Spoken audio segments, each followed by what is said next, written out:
यीशु मसीह का प्यारा। परमेश्वर के धन्य नाम की महिमा हो। प्रभात मनन के सत्र 1403 में आप सभी का बहुत ही प्रेम के साथ स्वागत करता हूं। आइए आज का मनन के लिए हम पढ़ते हैं पहला तीमुथियुस अध्याय 6 पद 9।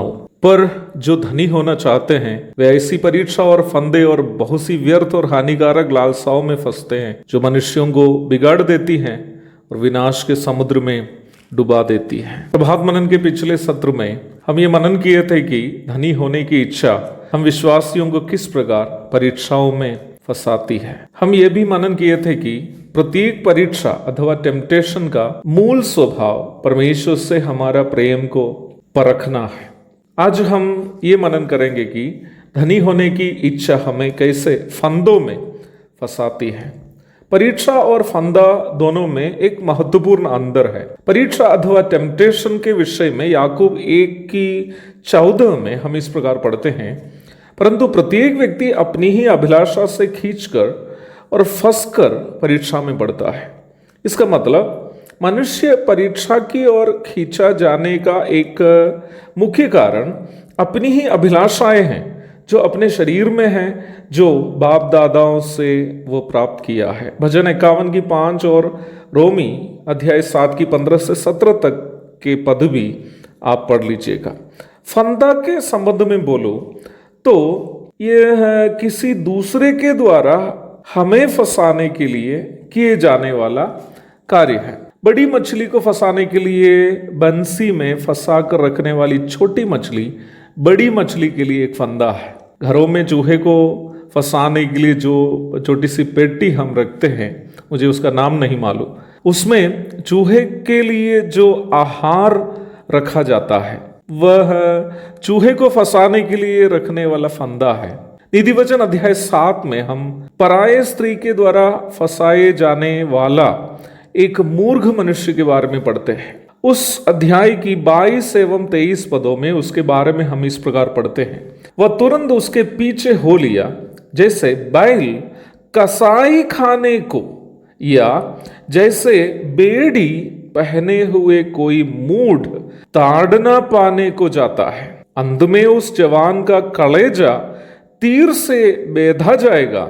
वह उस चिड़िया के समान है जो फंदे की ओर वेग से उड़े और ना जानती हो कि उसमें मेरे प्राण जाएंगे। मेरे प्यारों, जब बाइबल कहती है कि धनी होने की मानुषिक इच्छा एक फंदा है जो हमें बिगाड़ देती है और विनाश के समुद्र में डुबा देती है, तो समझ लेना है कि परमेश्वर के द्वारा उपलब्ध किए गए मार्गों को छोड़कर जल्दी धनी होने की मानुषिक कोशिश उस मनुष्य की कोशिश के समान है जो पराये स्त्री के पीछे पड़कर बर्बाद हो जाता है। यहां तक सुसमाचार प्रचारकों में भी ऐसे कई जन हैं जो सेवकाई के प्रारंभिक समय में प्रभु ने जिनका अच्छा इस्तेमाल करने के कारण नाम और अच्छी गवाही पाई, और इस बीच कोई उनको रुपये का लालच दे देता है, तब विश्वास, उपदेश, गवाही आदि सभी मूल्यवान बातों की हानि उठाकर रुपये के पीछे और दुनिया के सुख सुविधाओं के पीछे पड़कर स्वयं बर्बाद हो जाते हैं। ढेर सारे ऐसे लोगों के नाम मेरे जुबान में हैं, परंतु सामूहिक माध्यमों से उन सब बातें कहना उचित नहीं होने के कारण मैं कहना नहीं चाहता। यहां बर्बादी शब्द से आप ये नहीं सोचिएगा कि इस प्रकार के लोग कंगाल हो गए या भूखे प्यासे मर गए। बाइबल के परिप्रेक्ष्य में बर्बादी का मतलब विश्वास से या पवित्र जीवन से भटक कर सांसारिकता में डूब जाना है।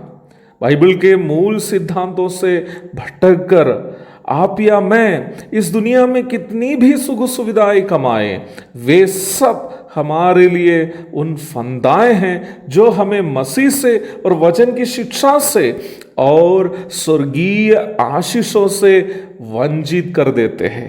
दूसरे तीमुथियुस 4:10 में प्रेरित पौलुस उनका एक सहकर्मी देमास के बारे में इस प्रकार कहता है, क्योंकि देमास ने इस संसार को प्रिय जानकर मुझे छोड़ दिया है और थिस्सलुनीके को चला गया है।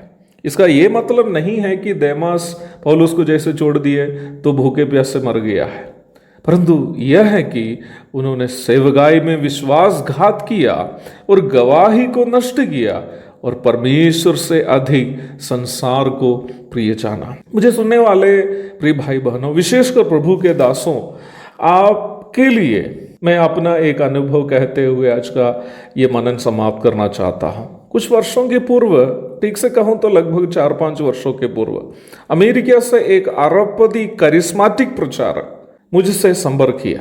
वो फेसबुक में मेरा फ्रेंड था।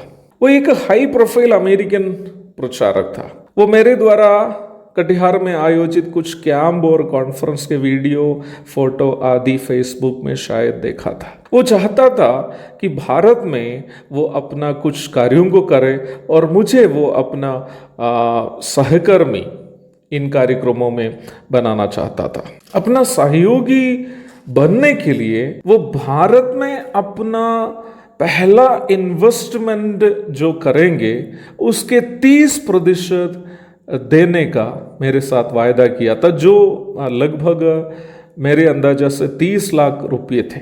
मैंने पहले उनसे कहा कि मैं उस उपदेश को नहीं सिखाता हूँ, नहीं मानता हूँ जो वो प्रचार करता है। उन्होंने कहा उनको मेरे उपदेश से कोई लेना देना नहीं है और केवल मैं उनके लिए भारत के विभिन्न क्षेत्रों में कार्यक्रम का आयोजन करना है। मैंने उनसे कहा कि भले उनको मेरा उपदेश से समस्या नहीं हो, पर मुझे उनका उपदेश से समस्या है, और इसलिए मैंने उनसे कहा कि आपके साथ में सहयोग नहीं कर सकता।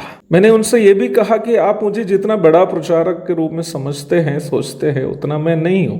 लेकिन मैं आपसे कहना चाहता हूं, भले ही मैं एक छोटा प्रचारक हूं, पर मुझे परमेश्वर के वचन के उपदेश के साथ समझौता करना असंभव की बात थी, क्योंकि मुझे ये मालूम है विश्वास योग्यता की कीमत अरबों रुपया से अधिक है।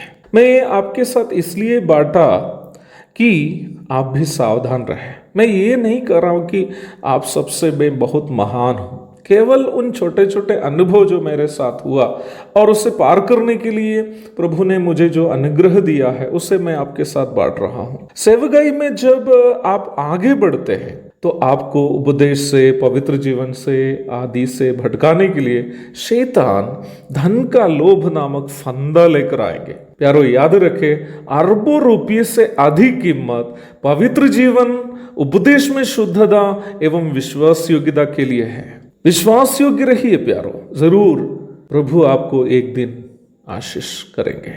ये नहीं भूलिए कि स्वर्ग में हमारे लिए रखे गए प्रतिफलों का मूल्य संसार के अरबों रुपये से अधिक है।